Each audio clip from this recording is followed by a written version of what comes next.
अस्सलामु अलैकुम वरहमतुल्लाहि वबरकातुह। बिस्मिल्लाहिर्रहमानिर्रहीम नहमदुहु व नुसल्ली अला रसूलिहिल करीम व अला आलिहि व अस्हाबिहि अजमाइन, अम्मा बाद। मोहतरम भाइयों, बुजुर्गों, दोस्तों, तफसीर कुरान की आज हमारी 28वीं मजलिस है और आज हम जिस सूरत की तफसीर बयान करने वाले हैं वो कुरान करीम की 26वें पारे की सूरतुल हुजुरात है। और मैंने इस सूरत का इंतखाब जो किया हूँ आप लोगों को डिसिप्लिन बताने के लिए, चूँकि इस सूरत के अंदर जितनी भी आयतें हैं, मैं बचपन से इसका तर्जुमा भी पढ़ता हूँ। एक ज़माने में मैं फजर की नमाज में अक्सर ये सूरत पढ़ा करता था, तो मुझे इसका तर्जुमा, इसकी तफसीर उस ज़माने से पढ़ने का शौक़ है। इसकी सबसे बड़ी वजह यह है कि ये सूरत आपको डिसिप्लिन सिखाती है। और जब मैं कॉरपोरेट इंडस्ट्री में जॉब करने लगा, यानी आज मेरा एक्सपीरियंस तकरीबन 15 साल से ऊपर का है, कॉरपोरेट इंडस्ट्री का भी मैं 2009 से जॉब कर रहा हूँ, तो मैंने ये चीज़ देखा हूँ कि बड़ी बड़ी कॉरपोरेट इंडस्ट्रीज जब आप उसको ज्वाइन करते हैं, ज्वाइन करने के बाद में जब आपको ट्रेनिंग दी जाती है उस ट्रेनिंग के अंदर आधे से ज़्यादा बातें वो होती है जो इस सूरत की तफसीर में आपको सुनने के लिए मिलेंगी। उस ट्रेनिंग में आपको यही सिखाया जाता है, उस ट्रेनिंग में आपको यही बताया जाता है। बल्कि इस सूरत की बहुत सारी आयतें वो है कि बहुत सारी यहूदियों की कंपनियों में, ईसाइयों की कंपनियों में, ऐसे ही हमारे इंडिया की बड़ी बड़ी कंपनियों में कायदा और कानून बना हुआ है। इसमें तो अल्लाह तबारक व ताला ने आपको नसीहत की, आपको इंसान बनाने के लिए एक डिसिप्लिन बता दिया कि देखो इंसान ऐसे होते हैं, उनकी ज़िंदगी में ऐसे डिसिप्लिन होना चाहिए। अब आप इस पे अमल करो मत करो वो आपके मर्जी की बात है। लेकिन यहूद व नसारा को ये चीज़ समझ में आई और दुनिया की बड़ी बड़ी कंपनी वालों को ये चीज़ समझ में आई, तो उन्होंने इस कुरान की इस सूरत की बहुत सारी आयतों को अपने यहाँ पे रूल बना दिया, रेगुलेशंस में उन्होंने दाखिल कर दिया और सख्ती के साथ में उनके यहाँ पे उस पर अमल होता है। तो ध्यान से तवज्जो से सुनो और 2 रकात शुक्राना पढ़ो कि मुसलमानों, तुम्हारे नबी सल्लल्लाहु अलैहि वसल्लम तुमको 1450 साल पहले वो कुरान देकर गए जिसकी आयतों पे खाली तुमने अमल कर दिए ना तो तुम्हारा डिप्रेशन दूर हो जाएगा, तुम्हारा स्ट्रेस दूर हो जाएगा, तुमको ब्लड प्रेशर की गोली नहीं खाना पड़ेगी, तुमको हाइपर टेंशन की गोली नहीं खाना पड़ेगी, ना तुमको शुगर होगा, ना तुमको कोई बीमारी होगी, रोग मुक्त हो जाओगे, तुम ज़हनी तौर पे एक पुरसुकून जिंदगी गुजारोगे और तुम्हारा दिल और दिमाग हमेशा फ्रेश रहेगा और क्लीन रहेगा। तुमने शुक्र अदा करना चाहिए 2 रकात नमाज पढ़ के। अब तुम कदर करो या मत करो तुम्हारे मर्जी की बात है, लेकिन मैंने तुमको बता दिया दुनिया की दूसरी कौमें इस सूरत की आयतों पर कैसे अमल करती है। चलिए शुरुआत करते हैं। अऊज़ु बिल्लाहि मिनश शैतानिर रजीम, बिस्मिल्लाहिर रहमानिर रहीम। या अय्युहल्लज़ीना आमनू ला तुक़द्दिमू बैना यदायिल्लाहि व रसूलिहि वत्तक़ुल्लाह इन्नल्लाहा समीउन अलीम। या अय्युहल्लज़ीना आमनू ला तर्फ़अू अस्वातकुम फ़ौक़ सौतिन नबिय्यि वला तजहरू लहू बिलक़ौलि कजहरि बअदिकुम लिबअदिन अन तहबत अअमालुकुम व अंतुम ला तशऊरून। अब देखो इसके नीचे तक जो आयतें हैं, यानी इसकी जो शुरू की 5 आयतें हैं, ये जो 5 आयतें हैं, इन 5 आयतों में अल्लाह तबारक व ताला ने आपको जो डिसिप्लिन बताया है वो ये कि तुम अपने अमीर की, अपने जिम्मेदार की, अपने टीम लीडर की, जिस टीम में तुम काम करते हो उस टीम लीडर की, अपने कंपनी ओनर की, अपने किसी, अगर तुम संस्था से जुड़े हुए हो, किसी तुम यानी कोई भी तुम जो है ना टीम वर्क कर रहे हो, उस टीम के अंदर जो तुम्हारा लीडर है, तुम्हारे दिल में उसके लिए कितना रिस्पेक्ट होना चाहिए, यहाँ पे ये डिसिप्लिन आपको बताया है। अब इस डिसिप्लिन में क्या है कि अल्लाह ने हुक्म दिया, देखो ऐ ईमान वालो, तुम्हारे नबी पाक सल्लल्लाहु अलैहि वसल्लम, अब चूंकि अल्लाह के नबी सल्लल्लाहु अलैहि वसल्लम सहाबा इकराम के टीम लीडर थे, सहाबा इकराम के अमीर थे, اور صحابہ اکرام کے جو ہے آپ صلی اللہ علیہ وسلم استاد تھے. تو صحابہ اکرام کو اس چیز کی تعلیم کیوں دی گئی؟ اس لیے کہ اللہ کے نبی صلی اللہ علیہ وسلم کی مجلس میں ایک مرتبہ، میں نام نہیں لوں گا یہاں پہ صحابہ کے، آپ لوگ اکثر دیکھتے ہیں کہ میں صحابہ اکرام کے نام لیتا ہوں، جیسے بدر کا واقعہ میں نے سنایا تو مجھے ایک ایک کا نام اچھی طرح یاد ہے، ایسے ہی جو ہے احد کا واقعہ ہے، خندق وغیرہ کے واقعات ہیں، لیکن اب یہ ایسے واقعات کچھ ہوتے ہیں جس کے اندر میں نام لینا مناسب نہیں سمجھتا ہوں، تو میں صرف آپ لوگوں کو یہ کہوں گا ایک صحابی اور دوسرے صحابی، اس طرح سے. تو یہ روایت ہے حضرت عبداللہ ابن زبیر رضی اللہ عنہما کی، اور وہ فرماتے ہیں کہ بنو تمیم کا ایک قافلہ اللہ کے نبی صلی اللہ علیہ وسلم کی خدمت میں حاضر ہوا، اور اس قافلے میں آپ ایک صاحب کو امیر طے کرنا تھا.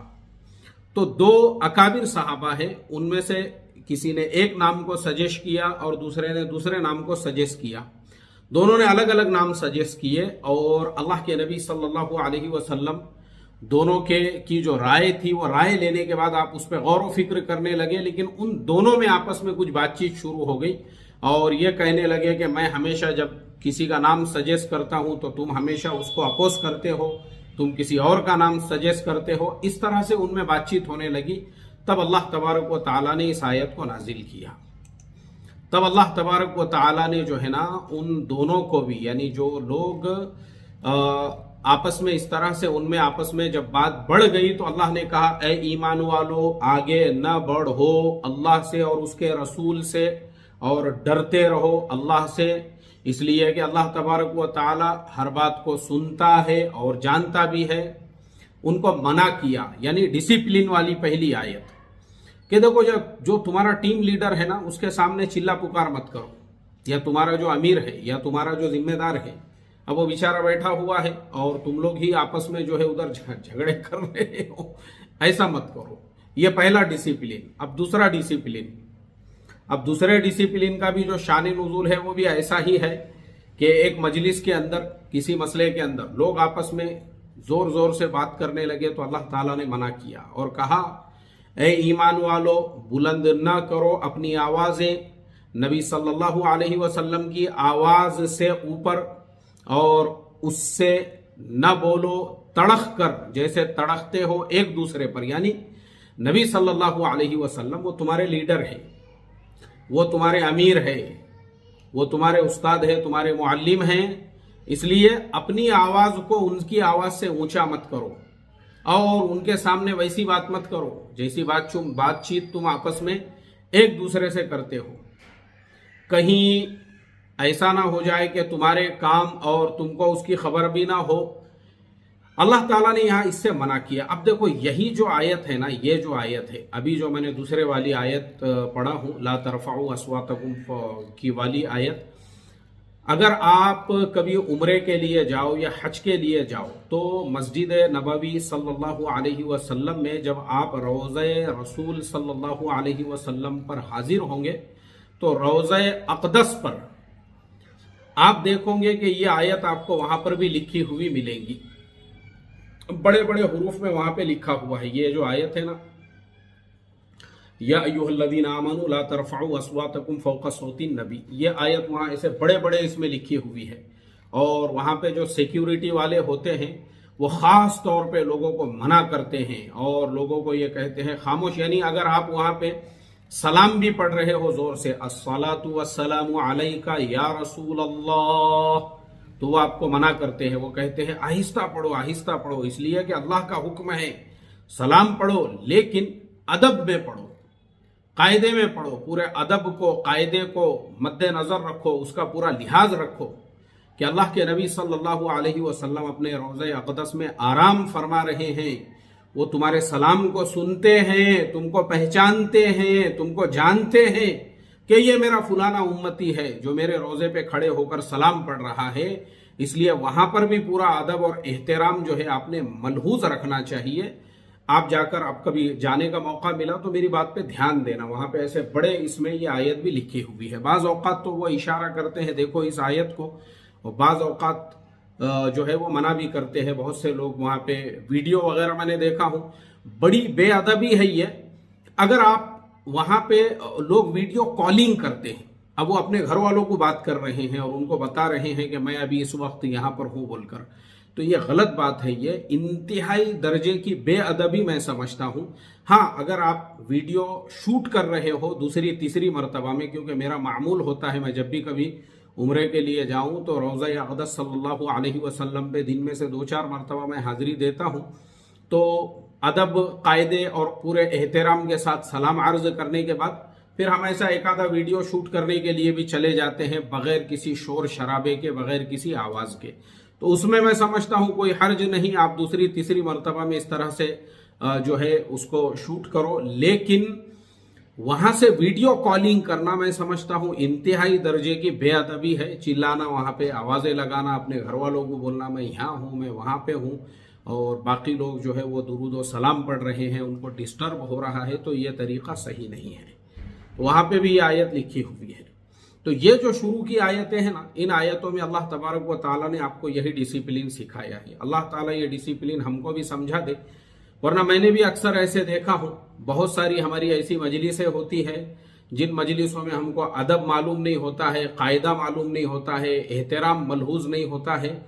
ऐसा नहीं होना चाहिए।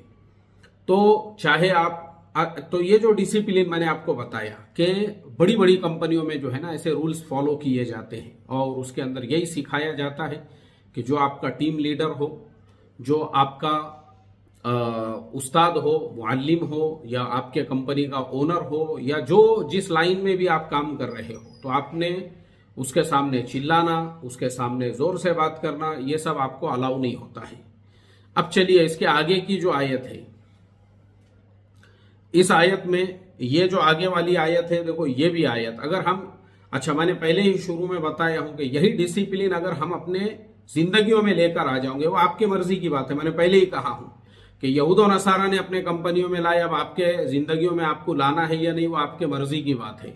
जैसे अब आप इससे इबरत हासिल कर सकते हो कि भाई यही आयत जो है ना हम अपने घरों में भी फॉलो कर सकते हैं, कि घर का जो सबसे बड़ा बुजुर्ग आदमी है, आपके दादा होंगे, आपके नाना होंगे, आपके वालिद मोहतरम होंगे, या आपकी वालिदा होंगी, जो भी घर का बड़ा है, उसके सामने छोटे झगड़े कर रहे हैं, एक दूसरे को गालियां दे रहे हैं, ये गलत बात है। ये कुरान ने तुमको 1450 साल पहले ये सारी चीज़ें जो है सिखाया है, और ऐसा होता है। अब जब ऐसा होता है ना, तो फिर ऐसी कौमें हमारे हमेशा खसारे में रहती है।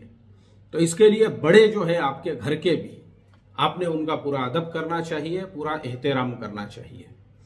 अब इसके बाद वाली जो आयत है, अब वो आयत हम पढ़ते हैं, फिर तर्जुमा और उसका भी शान नुज़ूल हम आपको बताएंगे, और साथ में ये भी बताएंगे कि इस आयत पर भी बड़ी बड़ी कंपनियों में कैसे अमल होता है। अऊज़ु बिल्लाहि मिनश शैतानिर रजीम, बिस्मिल्लाहिर रहमानिर रहीम, या अय्युहल्लज़ीना आमनू इन जाअकुम फासिकुम बिनबइन फतबय्यनु अन तुसीबू कौमम बिजहालतिन फतुस्बिहु अला मा फअलतुम नादिमीन। सदक़ल्लाहुल अज़ीम। तर्जुमा इस आयत का ये है, ऐ ईमान वालो, अगर कोई तुम्हारे पास में आए, कोई भी तुम्हारे पास में खबर लेकर आए, तो पहले उसकी तहकीक करो।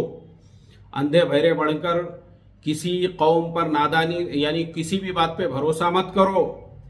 और फिर ऐसा ना हो कि तुम किसी की बात पे भरोसा कर लो, और बाद में जब तुमको हकीकत पता चले तो किसी कौम पर नादानी से फिर कल को अपने किए पर तुम पछताने लगो, फिर तुमको पछतावा हो, अरे यार मैंने जो है किसी की बात पे भरोसा कर लिया और मैंने बगैर तहकीक के किसी की बात सुन लिया, और देखो ये तो ऐसा नहीं बल्कि ऐसा था। ये आयत क्यों नाजिल हुई? अल्लाह के नबी सल्लल्लाहु अलैहि वसल्लम के ज़माने में अल्लाह के नबी सल्लल्लाहु अलैहि वसल्लम ने एक सहाबी थे, उनको बनुल मुस्तलिख की तरफ ज़कात वसूल करने के लिए भेजा। अब वो जो जनाब थे ज़कात वसूल करने के लिए जब वो करीब पहुंचे, क्योंकि बनुल मुस्तलिख मेरी सीरत की जो सीरीज़ है ना वो देखो, आप ध्यान से सुनो उसको, तो आपको ये सब चीज़ें समझ में आएंगी। ये यहूदियों का कबीला था, ये लोग बाद में ईमान में दाखिल हुए थे, लेकिन जब ये लोग ईमान में दाखिल हो गए तो सच्चे और पक्के मुसलमान बने। मतलब ऐसे नहीं है कि नाम के मुसलमान बने, बल्कि दिल से ये लोग मुसलमान बने और अल्लाह के नबी सल्लल्लाहु अलैहि वसल्लम की शरीयत पे अमल भी करने लगे। अब अल्लाह के नबी सल्लल्लाहु अलैहि वसल्लम ने एक सहाबी उनको बनुल मुस्तलिक की तरफ ज़कात वसूल करने के लिए भेजा कि जाओ उनसे ज़कात जमा करके लेकर आओ। अब वो जो सहाबी थे वो बनुल मुस्तलिक की तरफ जो है ज़कात वसूल करने के लिए रवाना हुए, लेकिन वो सहाबी और बनुल मुस्तलिक वालों में पुरानी दुश्मनी चली आ रही थी, उनके भी अपने कुछ मामलात थे। अब इनके दिल में पहले से ही ये खटका था कि बनुल मुस्तलिक वाले मुझे देखेंगे तो मुझे कत्ल कर देंगे, मेरे ऊपर हमला कर देंगे। और बनुल मुस्तलिक को जब इस बात की इत्तला मिली कि अल्लाह के नबी सल्लल्लाहु अलैहि वसल्लम ने अपना नुमाइंदा उनकी तरफ भेजा है ज़कात वसूल करने के लिए, तो वो बड़े खुश हुए। उन्होंने कहा माशा अल्लाह माशा अल्लाह, अल्लाह के नबी सल्लल्लाहु अलैहि वसल्लम का नुमाइंदा आ रहा है तो हम उसका इस्तकबाल करेंगे, हम उसको जो है अपने बस्ती के अंदर पूरे एहतराम से लेकर आएंगे और हम जो है उसको खाना खिलाएंगे, हम उसको साए में बिठाएंगे और पूरी ज़कात जो भी हमारे ऊपर बनती है वो जमा करके उसके हवाले कर देंगे। खुश हुए वो। उसको जब लगा अल्लाह के नबी सल्लल्लाहु अलैहि वसल्लम का नुमाइंदा आ रहा है, यानी उनको जब लगा कबीले वालों को, अब वो सारे के सारे जो है ना, उनके जो बड़े बड़े सरदार थे और कबीले के लोग थे, वो सारे अपने कबीले से बाहर आ गए। ये जो जनाब थे, मैंने पहले ही आपको कहा कि मैं बहुत सारे नाम आज नहीं लूँगा उनके इस्तकबाल के लिए। अब जब ये सब लोग उनके इस्तकबाल के लिए कबीले से बाहर आए तो ये जो है वहाँ से इन्होंने फ़ौरन जैसे ही उनके करीब पहुँचे और देखा कि ये सब लोग हैं, उन्होंने वहाँ से यू टर्न लिया और वहाँ से वो भागने लगे और अल्लाह के नबी सल्लल्लाहु अलैहि वसल्लम की खिदमत में जो है हाजिर हुए और कहा कि बनुल मुस्तलिक ने ज़कात देने से इनकार कर दिया है और मेरे कत्ल का इरादा किया है। इस पर अल्लाह के नबी सल्लल्लाहु अलैहि वसल्लम बरअफरोख्ता हुए और कहा कि ठीक है, हम उनके ऊपर जो है लश्कर कशी का आपने इरादा फरमाया, क्योंकि ये तो शरीयत का हुक्म है। देखो अल्लाह के नबी सल्लल्लाहु अलैहि वसल्लम चूँकि उस वक्त में आप अमीर भी थे, आप जो है उस वक्त के जो बैतुल माल है उसके जिम्मेदार भी थे, और अमीर वक्त जो होता है ना, ये उसका राइट होता है कि ज़कात वसूल करने के लिए सबके पास भेजे और सबके पास से जो ज़कात आ रही है उसको बैतुल माल के अंदर जमा करे और कोई ज़कात देने से इनकार करे। जैसे ऐसा हुआ अल्लाह के नबी सल्लल्लाहु अलैहि वसल्लम के विसाल के बाद हज़रत अबू बकर सिद्दीक़ रज़ी अल्लाह ताला अन्हु के ज़माने में जो मुनकिरीन ज़कात थे, उन्होंने बोले यार हम सब करते, हज को जाते और हम जो है रोज़े भी रखते और नवाफिल भी पढ़ते, नमाज भी पढ़ते, सब करते, बोले यार मगर ज़कात देना हमारे से होता नहीं, ज़कात नहीं दे सकते बोले हम। अब जब उन्होंने ज़कात देने से इनकार किए तो हज़रत अबू बकर सिद्दीक़ रज़ी अल्लाह ताला अन्हु ने फरमाया अगर किसी के ज़िम्मे रस्सी का टुकड़ा भी निकलता है ना, मैं वो भी वसूल करूँगा, और अगर कोई इनकार करेगा तो मैं उससे मुकाबला करूँगा। ये जिम्मेदारी है अमीर वक्त की। अल्लाह के नबी सल्लल्लाहु अलैहि वसल्लम ने भी वही फरमाया कि हम उनके ऊपर लश्करकशी करें, लश्कर कशी जो है आपने उसका इरादा फरमाया। अब जो बनुल मुस्तलिक के लोग थे, चूंकि वो बेचारे खड़े हुए थे पहले से ही, और उन्होंने देखे कि ये आदमी करीब आके वापस क्यों चले गया, अब वो निकले अल्लाह के नबी सल्लल्लाहु अलैहि वसल्लम की तरफ, यानी उनके जो सरदार थे, और वो अल्लाह के नबी सल्लल्लाहु अलैहि वसल्लम की खिदमत में वो भी हाजिर हुए और उन्होंने कहा है अल्लाह के नबी सल्लल्लाहु अलैहि वसल्लम, हमको आपके कासिद के आने की खबर मिली तो हम उनके इस्तकबाल में, उनके इकराम में, उनके एहतराम में बस्ती से बाहर आए ताकि हमारे जिम्मे अल्लाह ताला का जो हक है हम उसको अदा कर दें।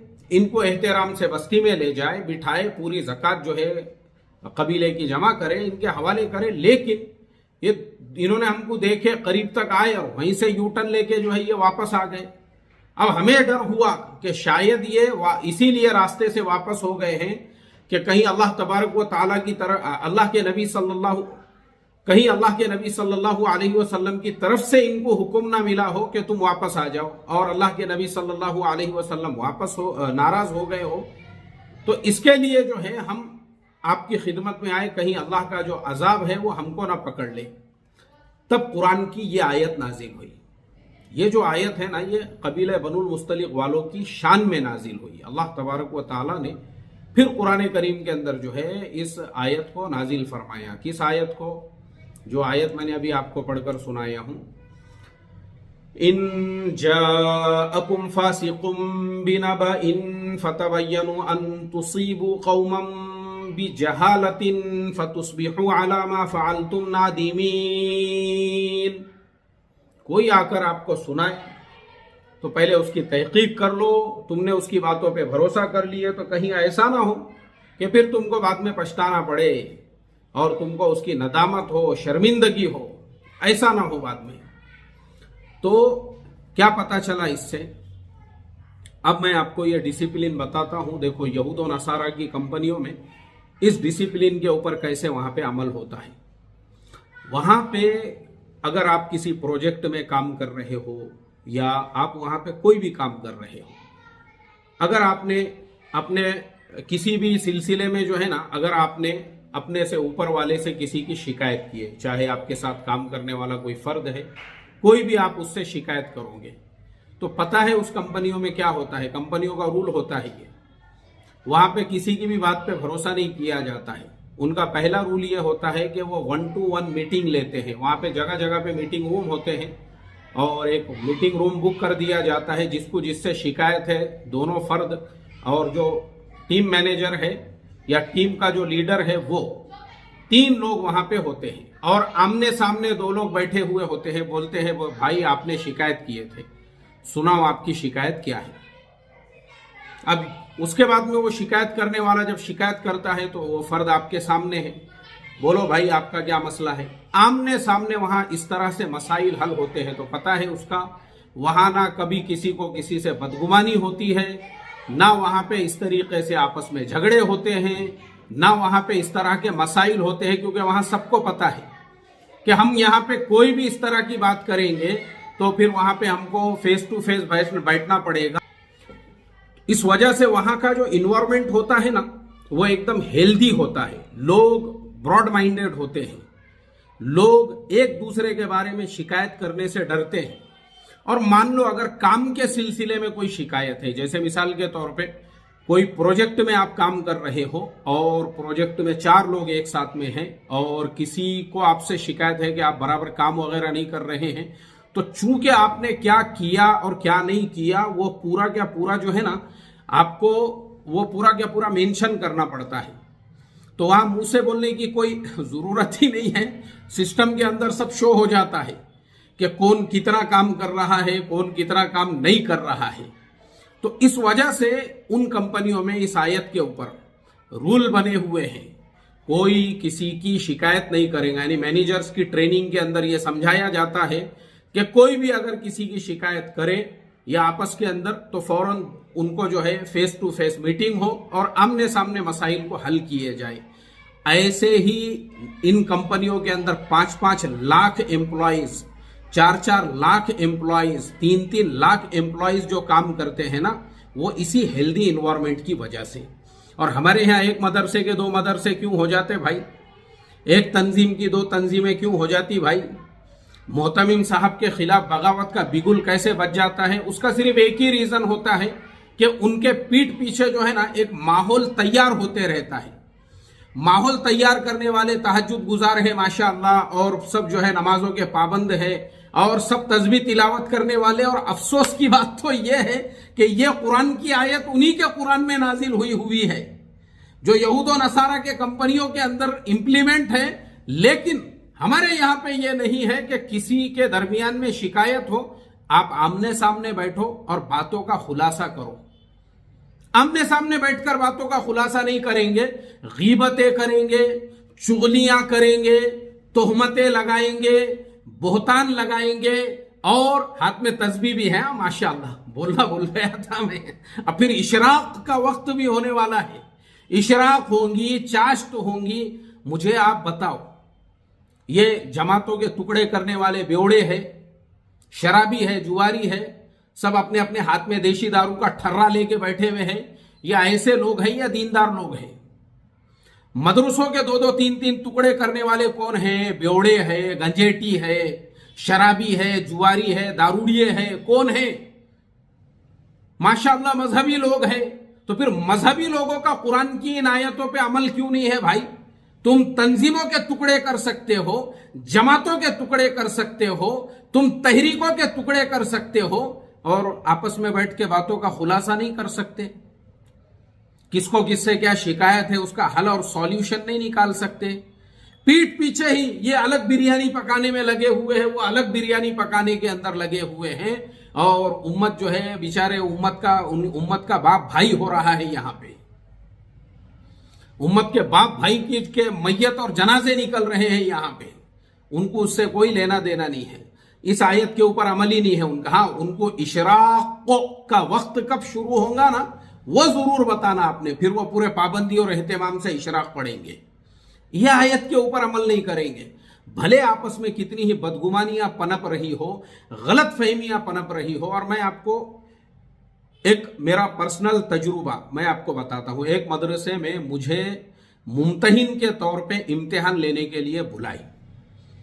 اور وہ محتمم صاحب، میں بڑی دل کی گہرائیوں سے ان کی عزت کرتا ہوں، اور ان کے لیے میں دن میں سے کم ایک بار دعا ضرور کرتا ہوں، اللہ تعالیٰ جو ہے ان کی جان میں، مال میں، عزت میں، آبرو میں، عمر میں برکت عطا فرمائی۔ محتمم صاحب جو ہے میرے سے ایک ان کو بھی دلی لگاؤ، مجھے بھی ان سے ایک دلی لگاؤ، انہوں نے مجھے دعوت دی ہے، میں بولا ٹھیک ہے بھائی آ جائیں گے، کوئی مسئلہ نہیں ہے۔ میں نے اس دن کی چھٹی لیا، میں امتحان لینے کو وہاں پہنچا۔ اب وہاں ایک تیسرے صاحب چودھری رہتے نا، بہت سارے ایسے چودھری، ایک چودھری صاحب وہ مجھے ملے، اور چودھری صاحب نے امتحان وغیرہ سب کچھ ہونے کے بعد میں مجھے پوچھے اور کیسا رہا، بولے آپ کو کیسا لگا امتحان؟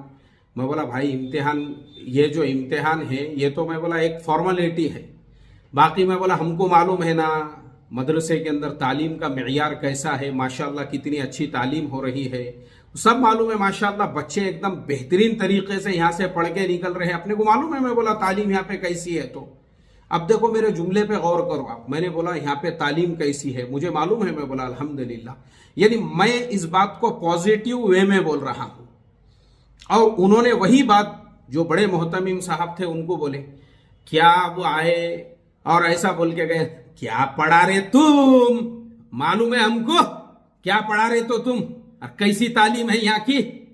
اب دیکھو آپ دونوں جملوں پہ دھیان دیجئے، میں نے جو کہا میں نے پازیٹیو مثبت انداز میں کہا، میں بولا بھائی معلوم ہے مجھے ماشاءاللہ کیسی تعلیم ہے، تو یہاں کی تعلیم کا معیار کتنا بلند ہے، میں یہ بول رہا ہوں۔ اور انہوں نے محتمم صاحب کو کیا بولے جا کے، بڑے محتمم صاحب کو انہوں نے بول کے گئے، کیا تعلیم ہے یہاں کی، معلوم ہے ہم کو کیا پڑھا رہے تو یہ۔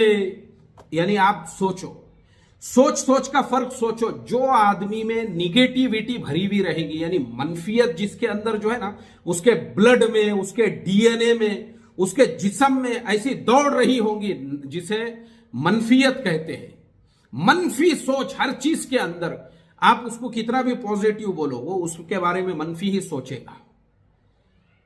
یہی ہمارا جو ہے نا معاملہ ہو چکا ہے، دو لوگوں کے بیچ میں بدگمانیاں کیسے پیدا کرنا، اور وہ دو لوگ جو ہوں گے ان کو کبھی بھی اس کا خلاصہ کرنے کا موقع نہیں ملے گا، یہ آپ کو کچھ بولے گا، وہ اس کو کچھ بولے گا۔ اور میں آپ کو اس کا پرسنل اور ایک تجربہ بتاتا ہوں۔ میں ایک مسجد میں، ایک جھوپڑ پٹی ایریے کی مسجد میں امامت کرتا تھا، اور وہی مسجد کے جو ہے ایک سیکریٹری صاحب تھے، ان کے بیٹی کا طلاق ہو گیا، طلاق مطلب ابھی نہیں ہوا تھا بلکہ داماد نے لا کے چھوڑ دیے تھے۔ اب وہ داماد نے لا کر چھوڑے تو ایک دن میں نے پوچھا ان سے، تو بولے وہ داماد ایسا ظالم ہے، داماد ایسا جابر ہے، وہ داماد نے لا کے چھوڑ دیا بولے، اور وہ داماد کو اتنا برا بولنے لگے۔ اچھا مجھے بھی جو ہے سن کے اچھا نہیں لگا، میں سوچنے لگا اے اللہ کیسے ظالم لوگ ہیں آج کے زمانے کے اندر، کسی کی بہن بیٹی سے نکاح کرتے تو اس کی عزت نہیں کرتے، اس کو ریسپیکٹ نہیں دیتے، اس کو لا کے چھوڑ دیتے۔ اب اتفاق کی بات ایسی ہے، اب دیکھو اتفاق کی بات ایسی، ایک دن میں ایک راستے سے گزر رہا ہوں اور کسی میرے ایک عزیز دوست مل گئے، بولے مفتی صاحب چائے پیئیں گے۔ اب چائے پینے کو گئے ہم ایک ریسٹورنٹ میں، چائے کا آرڈر دیے، میں بھی بیٹھا ہوں، وہ بھی بیٹھے ہیں، اتفاق سے وہ داماد صاحب آ گئے وہاں پہ۔ وہ داماد صاحب نے بولے بھائی میں آپ کے چائے کے پیسے دیتا ہوں۔ میں بولا بالکل مت دو، آپ نے کسی غریب کے بیٹی پہ ظلم کیا ہے، آپ نے اس کو گھر پہ لے جا کے چھوڑ دیے اس کے، آپ کے جیسوں کی چائے ہم کو نہیں پینے کا ہے. میں نے تو بول دیا ان کو صاف صاف. وہ داماد صاحب مجھے پھر وہ بیٹھ گئے کرسی کے اوپر اور وہ میرے سے کہنے لگے, بولے مفتی صاحب آپ نے ون سائیڈ بات سنی ہوئی ہے, آپ کو دوسرے سائیڈ کی بات نہیں معلوم ہے, آپ کو تو وہی معلوم ہے جو لڑکی والوں نے بولے. میں بولا ہاں برابر ہے, اب میرے طرف کی بات بھی سن لو. بولے آپ, میں نے آج تک میرے بیوی کو طلاق نہیں دیا, بلکہ میں نے لینے کے لیے 1 بار 2 بار 10 بار کوششیں کیا. میں نے کئی لوگوں کو وہاں پہ بھیجا, میری والدہ گڑ گڑا کے آ گئی, میری بہنیں وہاں پہ گڑ گڑا کے آئی, اور میں بڑے افسوس کے ساتھ آپ کو بتا رہا ہوں میں خود گیا تھا تو وہ لوگوں نے میرے اوپر اٹیک کیے, حملہ کیے, اور مجھے یہ بولنے لگے تیری اتنی ہمت, تو ہمارے گلی میں آیا, تو ہمارے محلے میں آیا. بولے مجھے زمین پہ لیڑا لیڑا کے مارے. بولے انہوں نے ایسا زمین پہ ایسا لیڑا لیڑا کے جو ہے نا مجھے لاتوں سے جوتوں سے مارے انہوں نے, اور اپنی بیٹی کو بھیجنے سے انکار کیے. اور اب ہر ایک کے سامنے یہی بولتے ہیں کہ ہمارے داماد نے لا کے چھوڑا, جبکہ ہم نے لانے کے واسطے میں 50 مرتبہ جا کے آئے. یہ ہے بولے ڈبل سائٹ کی اسٹوری. آپ نے پہلے ون سائٹ سنے تھے, اب یہ دوسرے سائٹ کی بھی سن لو. تو یہ 2-3 واقعات جو میں نے آپ کو تجربے کی بنیاد پہ بتایا نا, تو اس سے میرے سمجھ میں یہ آیا کہ بھائی یہ قرآن کی اس آیت پہ اسی لیے یہود و نصارہ کی کمپنیوں میں عمل ہے, تاکہ آپ کوئی بھی ون سائٹ کی بات سنو اور دوسرے سائٹ کی چھوڑ دو. 50 واقعات ہیں. دیکھو ابھی 31 منٹ اسی میں ہو گئے, حالانکہ یہ آیت کی تفسیر بہت لمبی چوڑی ہے, یعنی پوری سورت میں نے بولا تھا, ابھی 3-4 ہی آیتیں ہوئی ابھی تک. تو اب ایک اور واقعہ یاد آ گیا مجھے, اب اتنا آج یہ اسی آیت میں ختم کر دیں گے, پھر کل سے اسی سورت کی دوسری آیتیں لیں گے. اور ایک واقعہ یاد آیا مجھے. ابھی تھوڑے دنوں پہلے میرا ایک جگہ سفر ہوا, اور دیکھو یہ سارے واقعات جو میں سنا رہا ہوں, میں کسی کی غیبت نہیں کر رہا ہوں آپ کے سامنے, بلکہ ان کا مقصد یہ ہے کہ آپ ان واقعات سے عبرت حاصل کرو کہ ون سائیڈ جب ہم کسی کی بات سنتے ہیں وہ ادھوری ہوتی ہے, یا کوئی ہم کو سناتا ہے وہ ادھوری. یہ قرآن میں 1450 سال پہلے اللہ نے بیان کیا. جیسے وہ جناب جو ہے زکوٰۃ وصول کرنے کے لیے بھیجے, اور وہ بنو المستلق کے لوگ ان کے استقبال میں کھڑے رہے, اور انہوں نے آ کے کیا بولے, میرا قتل کر دیتے تھے, وہ مار دیتے تھے. بولے مجھے, میں آ گیا وہاں سے بھاگ کے. کتنا فرق ہوتا ہے دیکھو آپ. تو قرآن میں یہ آیت ان کی شان میں نازل ہوئی, بنو المستلق والوں کے, کہ ایسا اللہ کے نبی صلی اللہ علیہ وسلم کو اللہ تعالیٰ نے اس میں کہا. تو ہماری زندگیوں میں بھی ایسا ہی ہوتا ہے. اب جو تیسرا واقعہ ہے وہ بھی ختم کر دیتے ہیں. میں ابھی تھوڑے دنوں پہلے گاؤں میں میرا جانا ہوا, اور وہاں پہ جو ہے ایک صاحب سے ملاقات کے لیے میں ان کی دکان کے اوپر پہنچا. اب وہاں پہنچنے کے بعد میں نے دیکھا کہ پہلے وہ جناب کی ہول سیل دکان تھی, وہاں پہ پورا ایسا سامان بھرا ہوا ہوتا تھا دکان کے اندر. ابھی دیکھا تو سامان بہت کم لگا, اور دھندے میں بھی ویسا کچھ مزہ نظر نہیں آیا. میں 1 گھنٹے تک بیٹھا تو 1 گھنٹے میں ایک کسٹمر بھی نہیں آیا. میں سوچنے لگا یار پہلے یہاں کاؤنٹر پہ 10 کسٹمر بیٹھے ہوئے کھڑے ہوئے رہتے تھے, اور دھندا کم کیوں ہو گیا, میں ایسا سوچ ہی رہا تھا. تو وہ جو دکان کے مالک صاحب ہیں انہوں نے میرے کو بولے وہ رفیق بھائی کے بارے میں معلوم ہوا کہ نہیں تم کو. میں بولا کون رفیق بھائی؟ ارے بولے یار وہ رفیق بھائی جو ہے نا فلانے رفیق بھائی, انہوں نے اپنے بیٹے کا رشتہ جو ہے فلانے صاحب کی بیٹی کے وہاں پہ کیے تھے, اور کرنے کے بعد میں جو ہے نا پھر رشتہ توڑ دیے. بولے انہوں نے, اچھا رہتا کیا ایسا؟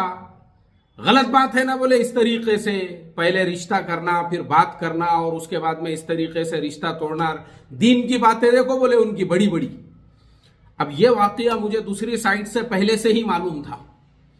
میں نے ان سے کہا, نہیں آپ غلط بات بول رہے ہو, تم کو پوری پکچر نہیں معلوم ہے. میں بولا وہ رفیق بھائی جو ہے نا واقعی میں بھی دیندار آدمی ہے, اس میں کوئی شک نہیں ہے. اور وہ رفیق بھائی نے جہاں رشتہ کیے تھے نا, جن کے وہاں پہ رشتہ کیے ان کے وہاں جھگڑے چالو تھے روزانہ. اور رفیق بھائی کا جو ہے ایک بھائی وہی پڑوس میں رہتا تھا, پھر رفیق بھائی کی ایک بہن وہی رہتی تھی, پھر رفیق بھائی کے اور 2-4 رشتہ دار اطراف میں رہتے تھے, اور ان کے گھر میں روز یہ مسئلے کو لے کے جھگڑے چل رہے تھے کہ تم نے رفیق بھائی کے بیٹے کے ساتھ میں جو ہے رشتہ کیوں طے کیے, یہ تمہاری سراسر غلط ہے. مطلب ان کے ہی گھر میں ان کے ہی رشتہ دار آ رہے, وہی ان سے جھگڑے کر رہے, ان کے آپس میں ناراضگیاں ہو رہی ہے کہ تم نے وہاں پہ رشتہ کیوں کیے, وہ رشتہ توڑنے لگاؤ, وہ رشتہ ایسا کرنے لگاؤ, وہ رشتہ ویسا کرنے لگاؤ. وہ رفیق بھائی کے اطراف کے پورے رشتہ داروں نے ان کو بار بار بول کے یہ کہا کہ دیکھو یہاں پہ معاملات صحیح نہیں ہے, ان کے آپس میں لڑائی جھگڑے سب کچھ چل رہے ہیں, تم کوئی تو بھی ایسا عذر کرو کہ تم ہی خود ہی سامنے سے جو ہے نا, کیونکہ ابھی تو رشتہ ہوا، نکاح ہونے کے بعد میں پھر ان کے جو رشتہ دار ان سے جھگڑے کر رہے وہ اور جھگڑے بڑھتے جائیں گے، ان کے آپس میں معاملات خراب ہوں گے. ایک طرف ایک بھائی ناراض ہے، دوسری طرف بہن ناراض ہے، تیسری طرف بھونئی ناراض ہے، چوتھے طرف جو ہے فلانا بھونئی ناراض ہے، سب ناراض ہے بولے وہ رشتے سے ان کے آپس کے گھر کے اندر.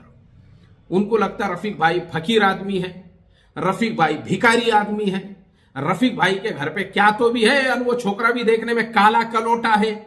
اچھے خوبصورت لڑکے مل رہے تھے سلمان خان کے جیسے، وہ چھوڑ کے تم نے جو ہے کدھر سے ڈھونڈ کے نکالے بولے یہ کالے کلوٹے کو. مطلب یہ سارے مسئلوں پہ روز جھگڑے چالو ہے ان کے گھر میں. اور رفیق بھائی یہ سن کے پک گئے ہوئے ہیں ان کے اپنے اطراف کے رشتہ داروں کی زبانی سے. رفیق بھائی نے بولے ٹھیک ہے بھائی میری بدنامی ہو جائیں گی، لوگ بولیں گے رفیق بھائی نے رشتہ توڑے، اچھی بات ہے کیونکہ ان کو سامنے سے بولنے کچھ امرا نہیں نا، اپنی سامنے سے بول دیتے. میں نے کہا رفیق بھائی نے جو آنچ ان کے اوپر آ رہی تھی وہ پوری اپنے آنگ پہ ڈال کر لیے. یہ تم کو دو سائٹ کی بات معلوم نہیں ہے، غلط بات ہے. میں نے کہا اس طرح کی بغیر تحقیق کی باتیں کرنا، غیبتیں کرنا، لوگوں کی برائیاں کرنا، میں سمجھ گیا ہوں تمہارے دکان میں یہ جو نحوست نظر آ رہی ہے، پہلے ہول سیل کے بھاؤ میں مال بکتا تھا، ابھی چلر کے بھاؤ میں کسٹمر نہیں ہے. اس کا یہی ریزن ہے کہ تم دکان میں بیٹھے بیٹھے لوگوں کی غیبتیں کر رہے ہو، بغیر تحقیق کی ایسی باتیں کر رہے ہو، اسی کی نحوست ہے یہ جو ویرانہ یہاں پہ نظر آ رہا ہے. یہ میں نے آپ کو تیسرا واقعہ سنایا. تو پرابلم یہی ہوتا ہے، لوگوں کو پتہ نہیں ہوتا ہے. جیسے میں نے وہ ہمارے مسجد کا جو سیکریٹری تھا اس کی ون سائیڈ اسٹوری سن کے اس کے داماد سے جھگڑے شروع کر دیا. وہ داماد نے پھر مجھے پوری اسٹوری سنایا. ارے بولے یار امام صاحب پورا سنو آپ، تب میرے کو سمجھ میں آیا کہ دیکھو حقیقت کیا ہوتی ہے. ایسے ہی جو میں نے رفیق بھائی کا قصہ سنایا کہ یہ جناب اگر مجھے وہ رفیق بھائی کا ادھر کا واقعہ نہیں پتا رہتا اور میں خالی اس کی بات سن لیتا تو میں بھی کیا سوچتا تھا، یار اتنے دیندار لوگ ہیں انہوں نے رشتہ کیوں توڑے. مگر بعد میں بات پتا چلی کہ وہ سب لوگ رفیق بھائی کو بھیکاری اور بھیک منگا سمجھتے تھے، اس کے لیے مجبوراً ان کو توڑنا پڑا. تو ایسے بہت سارے واقعات ہوتے ہیں. آپ چاہے کسی دکان کے مالک ہو، آپ چاہے کسی مدرسے کے محتمم ہو، کسی جماعت کے ذمہ دار ہو، کسی تنظیم کے ذمہ دار ہو، یاد رکھو ون سائیڈ اگر تمہارے پاس کوئی بات لے کر آ رہا ہے اور تم اس کی بات پہ یقین کر رہے ہو، تم نااہل ہو. نہ تم دکان کا مالک بننے کے لائق ہو، نہ مدرسے کا محتمم بننے کے لائق ہو، نہ تم کسی تنظیم کا ذمہ دار بننے کے لائق ہو. تم کسی بھی لائق نہیں ہو جب تک تم ون سائیڈ بات کے اوپر جو ہے عمل کرتے ہو یا اس کے اوپر بھروسہ کر لیتے ہو. جیسے میں نے کہا یہود و نصارہ کی کمپنیوں میں لاکھوں لوگ کام کرتے ہیں اور وہ کامیابیوں سے جو چلا رہے ہیں، انہوں نے قرآن کی اس آیت کا رول بنایا ہوا ہے. جب بھی کوئی کچھ بات بولے فوراً سامنے والے کو آمنے سامنے بٹھاؤ، بات کا خلاصہ کرو، اور دونوں کے درمیان میں ان کا مینیجر بیٹھا ہوا ہے. تب جا کے یہ پوری کمپنیاں وغیرہ جو ہے نا اتنے کامیابیوں سے ترقی کرتی ہے. اور ہمارے یہاں جو ٹکڑے ہو جاتے ہیں، ایک کے دو ٹکڑے، اس کا یہی ریزن ہوتا ہے غلط فہمیاں، بدگمانیاں، چغلیاں. اللہ ہماری حفاظت فرمائے. السلام علیکم ورحمۃ اللہ وبرکاتہ.